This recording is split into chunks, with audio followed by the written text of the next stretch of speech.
Primitive Weaponry. A story by user Tashdacat.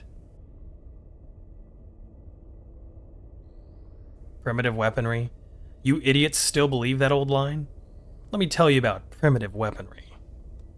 Those Mullere idiots assumed the humans just had primitive weaponry. They went to war just a few years after the humans had emerged onto the galaxy, still happy, carefree, willing to be friends with anyone. They were just happy they weren't alone in the galaxy. And what did those Mullere pricks do? They waged war against them. All their fancy shields and high-tech energy weapons, what did they do? Nothing. Their stupidity is all over SETI 4, Tau 7, Allier 3, and every other battlefield they tried to beat the humans on. Human projectile weaponry tore through those fancy shields like a cutter through pullover plasteel, ripped into pieces and kept on moving. 40 years that stupid war went on. All because the Mullere couldn't swallow their pride and accept that they were outmatched. That stupid king of theirs kept sending troops into battle until the day the citizens of his capital rose up and cut the bastard's head off in live vidcast. 63% of their population just dead in the span of a few decades. Humans freaked out about that, tried to send aid packages, relief bundles, all sorts of things, but the Mullere were having none of it. They're barely hanging on now after what they did. But even with that showing, you dumb fucks couldn't leave well enough alone. Trillium warships, best in their field.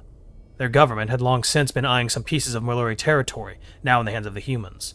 They saw a chance and they went for it, and the humans responded in kind. Oh, but it's fine. We just won't fight them on the ground. Their starships will be easily defeated by our centuries of engineering. Yeah, how'd that work out? Centuries of engineering didn't mean shit when a nuclear warhead smashes through your energy shields right into your warp drive. Took those idiots in government 25 years to finally admit their mistake. Finally stop writing off all the loss of life as mere lucky shots or narrow victories. My wife and child died on one of those ships, serving together as part of a foreign-led crew. I can't even be mad at the humans, because you fucks kept poking them until they had to respond.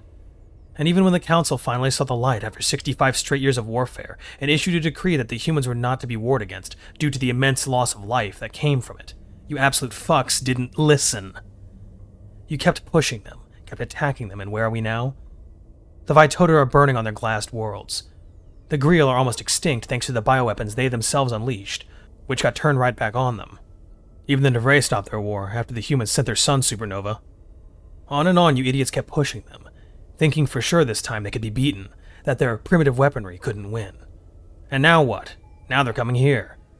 You fucks took one of the most pleasant and friendly races the galaxy has seen, and warred with them so much it's all they know. It's been 80 years, most of their people who remember the times of peace are dead by wars, accident, or old age. All they know is war, and that's on you.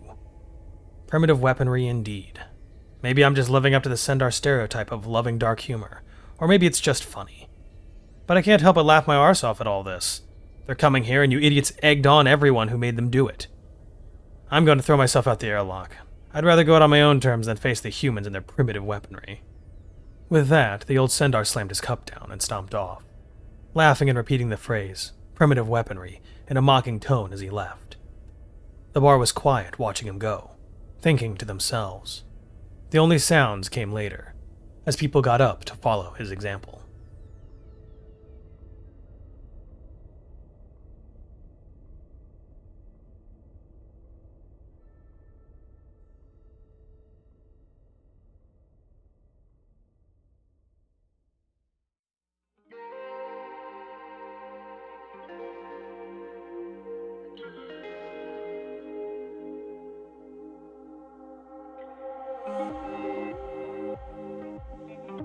Hey everyone, thanks for watching.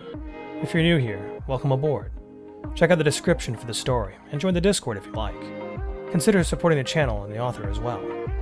It's a dangerous world out there, but remember to be brave and look up to seek the stars.